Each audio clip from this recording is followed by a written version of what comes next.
This is the story of how my life was torn apart. Twice. My name is Chloe, and I suppose I should start from the very beginning. I was born in a small suburban town to loving, if unremarkable, parents, Mark and Lisa Smith. Mom was a nurse, Dad was a journalist, and although we weren't rich by any measure, we were happy. Life felt safe, predictable, and, for the most part, ordinary. Until I turned 12. That's when everything began to unravel.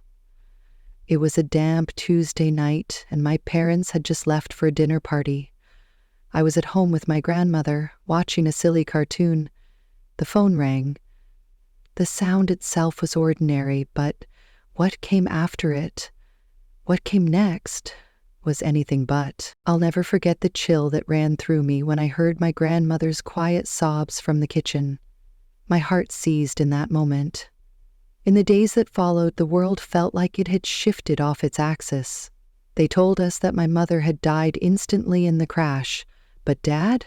He was still hanging on, barely. When I saw him in the hospital, he was a ghost of the man I had once known.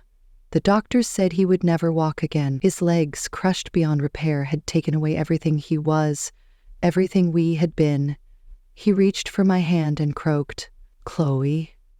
"I'm very sorry, my love. I'm so sorry." Why he was apologizing was beyond me.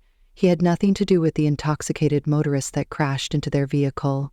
But as I became older, I understood that he felt regret for the state of our life, the hardships we would encounter, the loss of my mother, and the father he believed he was no longer capable of being. However, my father, Mark Smith, was more resilient than he realized. He jumped right into his work after leaving the hospital and getting comfortable in his wheelchair.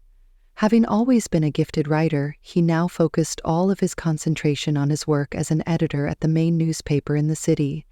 Dad made sure I had everything I needed when I started to enter my teens. He urged me to lead as normal a life as possible, to join clubs and to make friends. In actuality, though, I liked hanging around with him. He would assist me with my homework, we would debate books, and we would watch old movies together. Dad insisted that I attend a distant institution when it came time for college. "You must broaden your horizons, child," he added. "Don't be concerned about me. I'll be all right." Despite my hesitation, I knew he was correct. I decided to major in accounting at State University. I met Jessica, who would wind up being my best friend, there. I also got to know Michael, Jessica's second cousin. When I informed Michael about my dad, he was hilarious, compassionate, and unfazed. In fact, he and Dad clicked right away when he first met him, connecting over their mutual appreciation of vintage music. Later, Michael told me that your old father is cool, and you deserve a lot of praise for caring for him over the years. I dismissed it, but on the inside, I was radiant. I felt, for the first time since the accident, that I might be able to lead a regular life, a life filled with fun, love, and yes, eventually starting a family of my own. Life appeared to fit together like puzzle pieces after graduation. Michael began working as a long-haul truck driver, and I got a position at the local tax agency. Before he proposed on a cool autumn evening in the park where we had our first date, we dated for 2 years. Even though I was ecstatic, I had to clarify one thing. "Indeed, Michael, but my dad needs me, so I can't abandon him." A broad smile spread across Michael's face.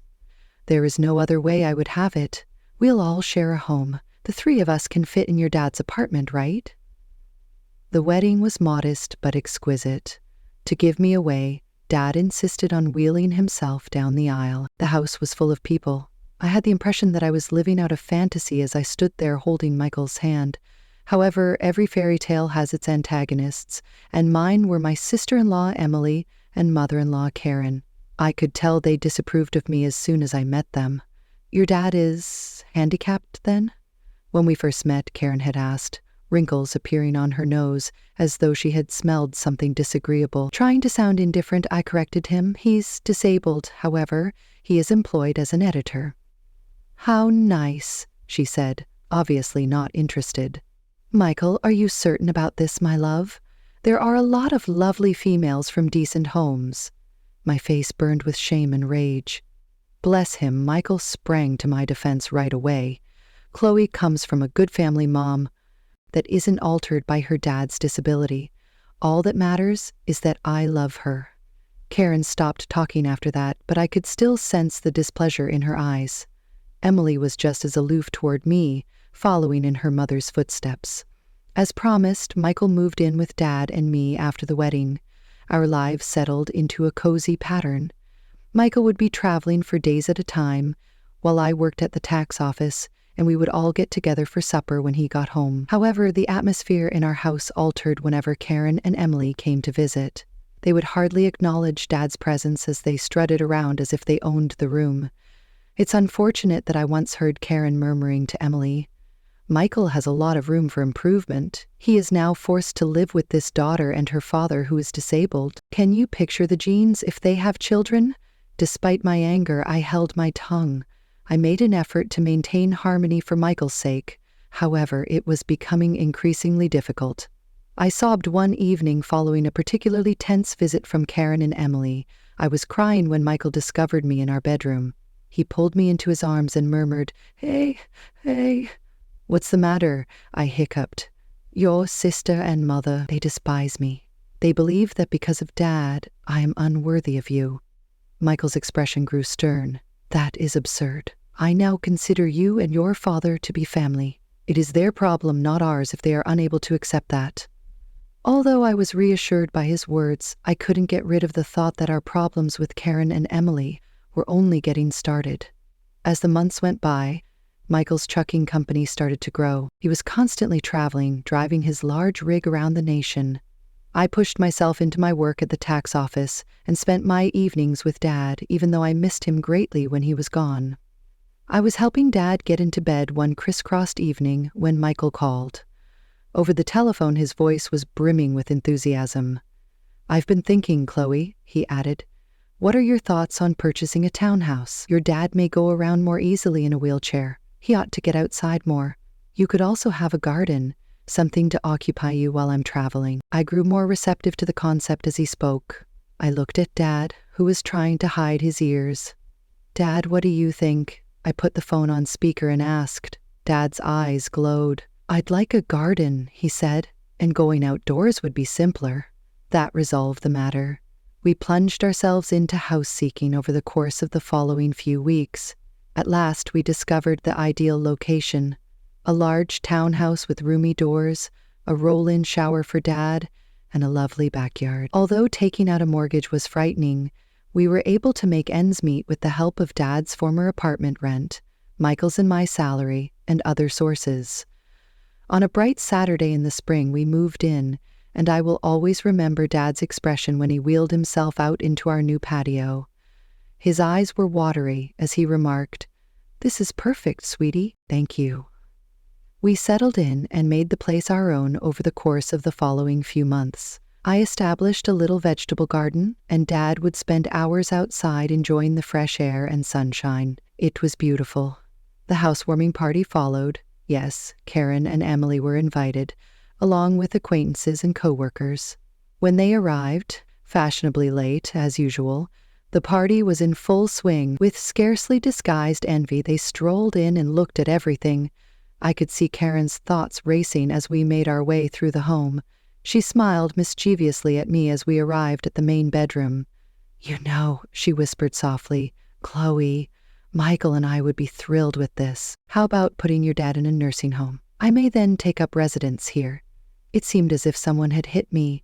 "I'm sorry," Karen went on. "Oh, don't look so shocked. Well, your father isn't a complete person anymore, is he? All this luxury is not necessary for him.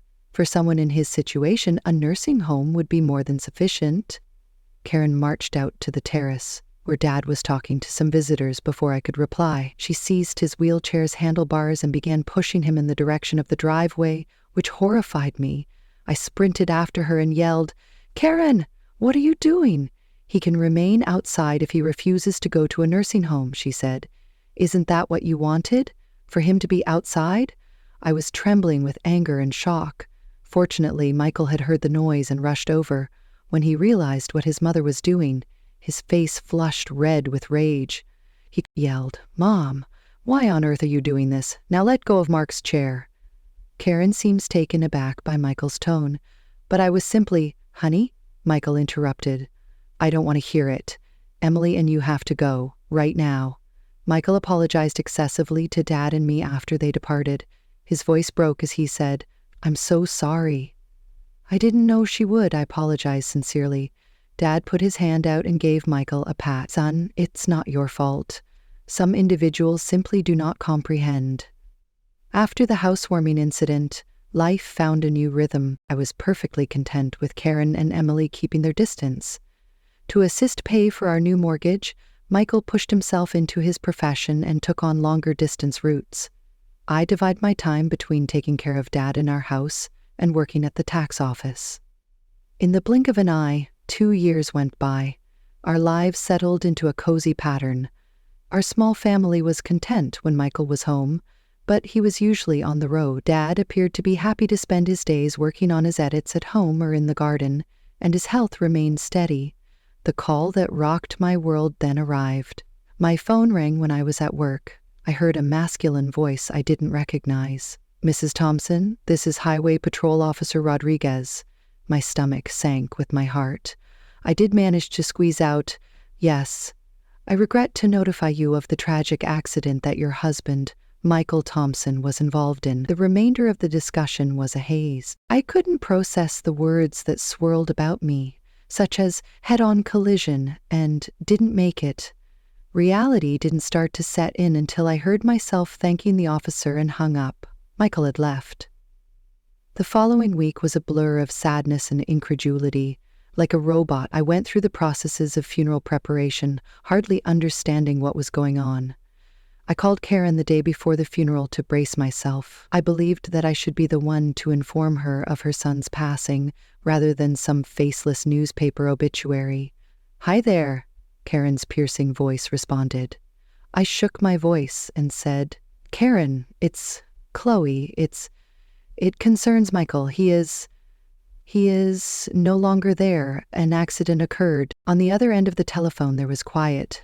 Then, to my surprise, Karen's venomous voice returned. "You're to blame," she growled. "To pay for your opulent home, you made him work really hard while operating the truck. My son was killed by you." I was taken aback. "Karen, it's not," she snapped. "Save it. I'm counting on you to give him the finest funeral possible. However, don't count on us for anything. Now lie in the bed you made." The line died. I was crying as I stood there with my phone in my hand. How could she have been so mean? How could she say that I was to blame? My attitude was aptly matched by the dark and rainy dawn of Michael's funeral day. The church was full. The community had taken a liking to Michael, and it appeared that half the town had come to pay their respects. As guests gathered to pay their respects after the funeral, I noticed that Michael's mother and sister were not there. They hadn't even bothered to attend the funeral for their own brother and son. Dad grabbed my hand and squeezed it. "It's their loss, dear. We'll work through this together because we're family." Something didn't seem right as we pulled into our driveway. Strangely, the house's lights were on, even though I was positive I had turned everything off before we left. "Dad, did you have any lights on?" I frowned as I asked. He gave a head shake. "No, I don't believe that." I noticed movement within the home as we drew nearer. My heart began to race. Was there a robbery? No less on the day of Michael's funeral? With my mind racing, I assisted Dad in getting out of the car and into his wheelchair. Do I need to call the police? However, I recognized the voices inside as we got closer to the front door. As soon as I recognized them, my blood froze. Karen and Emily were in our living room, surrounded by boxes and furniture. As I pulled open the door, "What on earth is happening here?" I demanded, temporarily forgetting my sorrow at this egregious infringement. Karen's face was a mask of fake sympathy as she turned to face me. "Dear Chloe, we are merely assisting you with packing. After all, with Michael gone, you simply cannot afford to keep this home." I couldn't speak. Emily added in a sickly, sweet voice, "You can return to your father's place, so don't worry. It's comfortable." I could sense the anger rising within me. I whispered in a low, menacing voice, "Get out. Leave my house immediately. Karen was so rude as to appear insulted. We are now the owners of this house. Michael's entire property does. After all, we are his true family. I blew up. Like hell you are. Today? Where were you? At his burial? I see now that you couldn't bring yourself to come. Karen dismissively waved her hand. We were occupied with planning. Be a good girl and begin packing now. We're going to get together tomorrow. What I was hearing was unbelievable. These women were attempting to evict us from our house after not even attending Michael's funeral or showing any sympathy for him.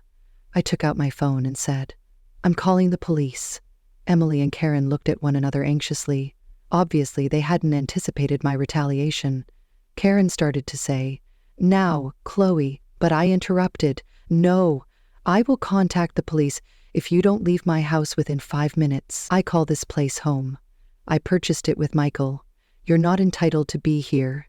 Karen and Emily suddenly appeared to understand they had gone too far, perhaps because of the fire in my eyes or the steel in my voice. Karen turned to me with a sneer as they packed up and walked away. "Chloe, this isn't over. You will hear from our attorneys." The days after Michael's funeral were a haze of paperwork, worry, and sadness. Partly to keep myself occupied and in part because I was afraid Karen and Emily might try to grab what wasn't theirs, I poured myself into organizing Michael's affairs. I got a call from a nearby law firm a week after the funeral. As I responded, my pulse pounded, thinking that Karen was actually carrying out her threat of legal action. "Mrs. Thompson," said a clear, businesslike voice. "From Anderson and Partners. This is James Anderson. I'm phoning in reference to the will of your late husband." I had a flash of hope. "Will you?" "Yes. I was unaware that he had one." "Indeed, ma'am. Approximately 6 months ago, Mr. Thompson paid us a visit. He requested that we get in touch with you in case he died." With my head spinning, I made an appointment for the following day. Why hadn't Michael mentioned this to me? What was meant by it? I wheeled Dad into Mr. Anderson's office the following morning. The lawyer's soft eyes crinkled at the corners as he greeted us. He motioned for us to take a seat close to his desk and said, "Thank you for coming in, Mrs. Thompson, Mr. Smith. I'm sorry you lost someone." On his desk, Mr. Anderson opened a file. "Your spouse came to us to create his will." As I explained over the phone, he expressed his desires rather clearly. As Mr. Anderson started reading, I held my breath. "Being of sound mind, I, Michael Thompson, hereby give my beloved wife, Chloe Thompson, all of my material belongings." I let out a gasp. Dad tightened his hold on my hand. "This includes our house, my truck, and all of our savings," Mr. Anderson went on. "I want Chloe to take care of herself and her father, Mark Smith, whom I have grown to love as my own, by using these resources." My face was already wet with tears. Michael was watching over us even from the afterlife. Mr. Anderson added softly, "There's more. You have a letter from Mr. Thompson." He gave me an envelope. I opened it with trembling hands and started reading. "Chloe, my darling, I'm leaving if you're reading this. I really apologize for abandoning you and Mark. You two were the best thing that ever happened to me, so please know that. I created this will since I am aware of my sister's and mother's personalities. If something happened to me, I needed to make sure you and Mark were safe, but I didn't want to worry you. Chloe, you are my true family. Mark and you, not them. Look out for one another. Make the most of your lives. And know I'll be keeping an eye on you at all times. Love to you, Michael." I sobbed as I held the letter close to my chest. Dad was also crying as he patted my arm with his aged hand. After a little pause, Mr. Anderson resumed his speech. "There's one more item, Mrs. Thompson. Your husband had insurance on his truck. The full policy amount will be paid out by the insurance carrier due to the accident's conditions." I sniffed as I looked up. "What does that signify?" Mr. Anderson smiled slightly and said that it meant you would be getting a large amount, more than enough to cover your mortgage. I felt as though a burden had been removed off my shoulders as we walked out of the attorney's office. We would be all right. It had been insured by Michael. I saw a familiar automobile parked on the street as we entered our driveway. When I saw Karen's svelte sedan, my heart fell. I mumbled, "Oh no, what now?" Emily and Karen were indeed waiting on our front doorstep. However, I wasn't scared this time. I had Michael's affection in my heart and his letter in my pocket. As we got closer, Karen said, "Chloe," in a terribly sweet voice. "We get together to discuss Michael's estate." I took a proud stance and met her gaze directly. "No, Karen, we don't. I was left everything by Michael. Everything is formal and lawful. Are you curious as to why? Since we were his biological family, not you. Go now, please. You are intruding on my land." Karen was silent for once. Emily whispered hurriedly as she pulled at her arm. They gave each other a final, poisonous glance, then got into their car and drove off. There was a lot going on in the weeks after our appointment with the lawyer.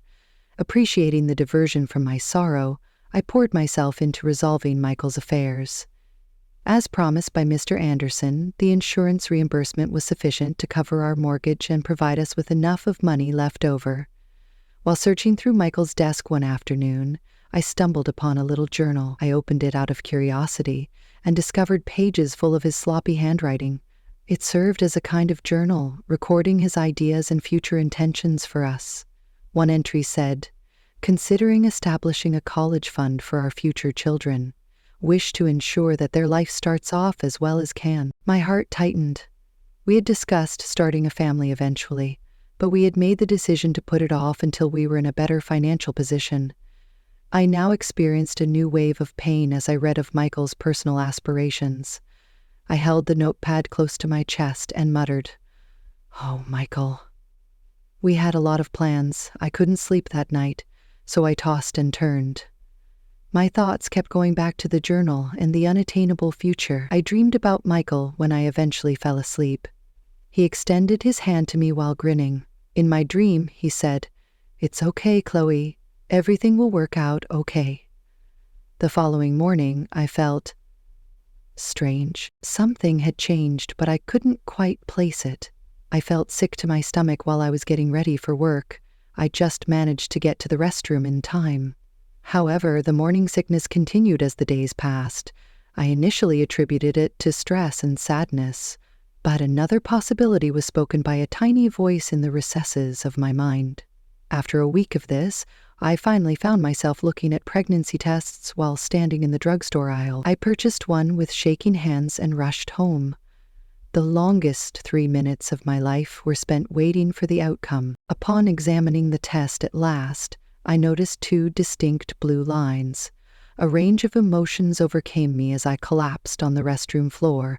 A dizzying combination of joy, anxiety, despair, and hope swirled together. "Chloe?" The voice of Dad entered the room. "Is everything in there all right?" Tears were running down my face when I opened the door. Dad's face instantly shifted from worry to alarm. "What's the matter, dear?" he inquired. With trembling hands, I held up the test.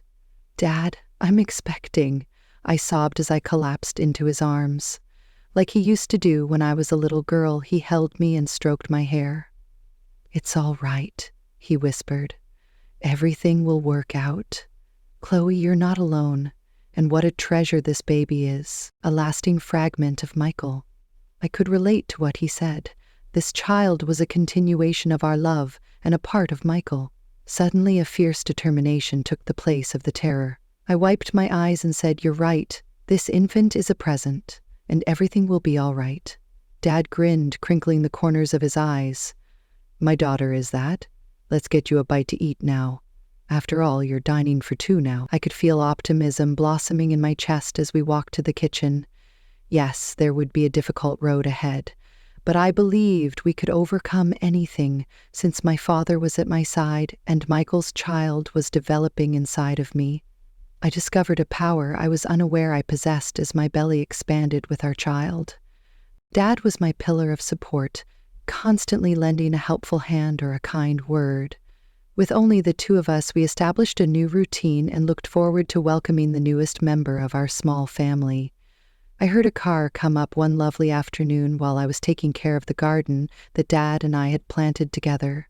When I recognized Karen's sedan, my heart fell. Now what could they possibly desire? Naturally, I carried my big tummy in one hand as I walked to the front of the home. Emily and Karen stood on our porch, looking a little desperate and uneasy. Karen's voice was not as crisp as usual as she said, "Chloe, we must speak with you." I waited for her to continue, raising an eyebrow but remaining silent. Emily added, her eyes flitting anxiously, "We've experienced some hardship. Would it be possible for us to remain at your father's former apartment, only until we are able to stand again?" What I was hearing was unbelievable. They had the gall to demand more after what they had done to us? I apologized in a calm but firm voice. "That isn't feasible. I no longer wish to communicate with you."